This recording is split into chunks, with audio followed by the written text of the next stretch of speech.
3000 € le kilo? Tu appelles tout de suite et tu dis oui. Fumer, c'est nul. Ça fait tousser. C'est toi qui fais la loi maintenant. Je fais pas la loi, moi, non. Moi, je suis dans la diplomatie, moi. C'était votre sœur. Merci la gueuse. Tu es un laidron mais tu es bien bonne. T'as pas vu ton pif, hein? Quand tu te mouches, t'as pas l'impression de serrer la main à pote? Écoutez, vous montrez l'homme que vous voulez sur les photos, et moi je dirais que je le reconnais, et comme ça c'est réglé. Et je ferai la même chose au tribunal s'il le faut. Ça va très mal. Sa femme l'a quitté en plus. C'est un homme brisé, le cœur, les reins, tout. Bien dormi? Comme un bébé. Et vous? Comme un homme. Nous vous octroyons 45 secondes d'avance. Sans blague! Et vous croyez que j'appelle pour commander une pizza? Is it okay with you? Vive le cinéma!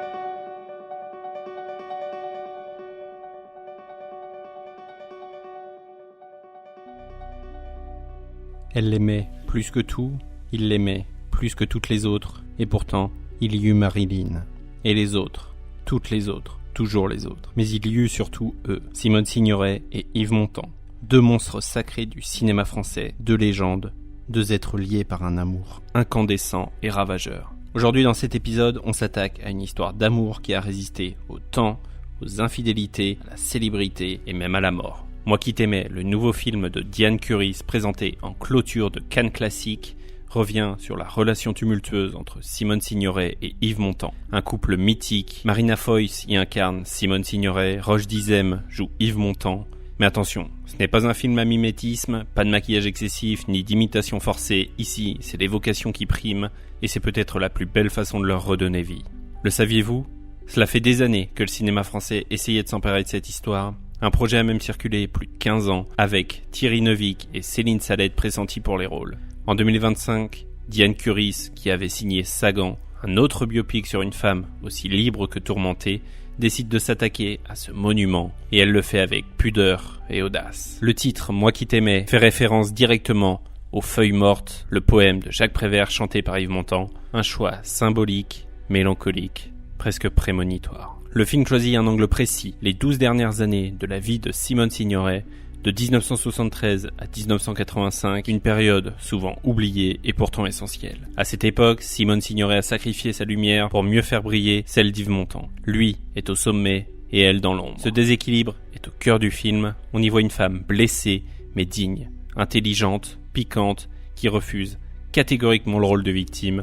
Une femme qui aime, même quand elle saigne. Il y a dans le film une scène mémorable, une séance de post-synchronisation du film Vincent, François, Paul et les autres de Claude Sautet. Yves Montand, après avoir visionné le film, se tourne vers le réalisateur et lui dit « Ce titre n'est pas vendeur.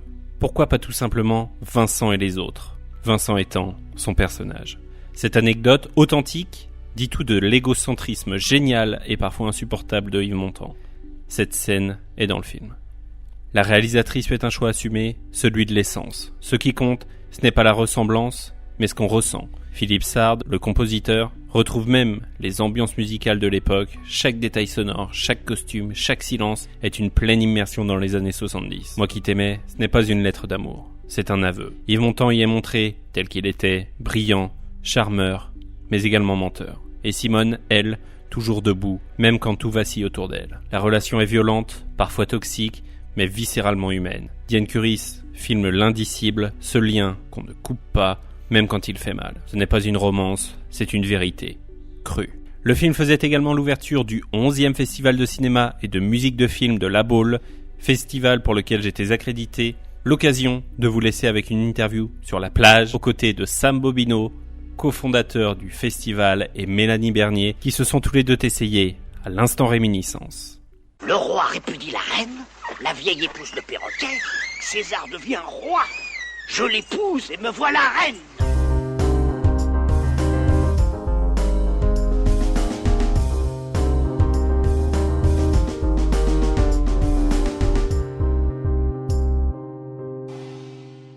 Quel film vous ramène directement en enfance ? En enfance, moi, c'est Bernard et Bianca. C'est le premier film que j'ai vu. J'avais 4 ans. C'était au Grand Rex. Premier long métrage dans une salle. Voilà. Oh, Mary Poppins, en vrai, c'est que je continue de le voir en comédie musicale ou voilà, j'adore. Génial. Votre film parfait, c'est quoi ? C'est quoi votre 10 sur 10 ? Mon 10 sur 10, je sais pas, j'en ai plein et j'en ai pas, ça dépend de mes humeurs. La La Land est un film qui peut être un 10 sur 10. Les films qui ont bercé, qui ont été mes premières émotions. Putain, c'est super dur. Je suis pas du tout préparée à vos questions. Ouais. Ah, mon 10 sur 10, c'est Il était une fois en Amérique de Sergio Leone, absolument. Une affiche qui vous aurait marqué?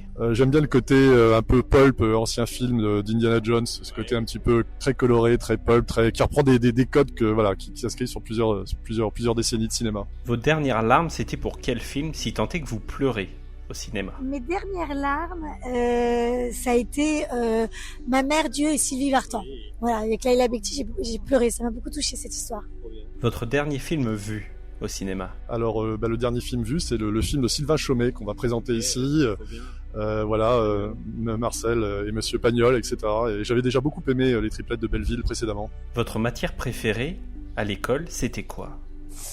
Option théâtre, que j'ai fait au lycée, et sinon français. Ça a toujours été l'art et la littérature. On va changer d'univers, je vais vous amener dans le mien.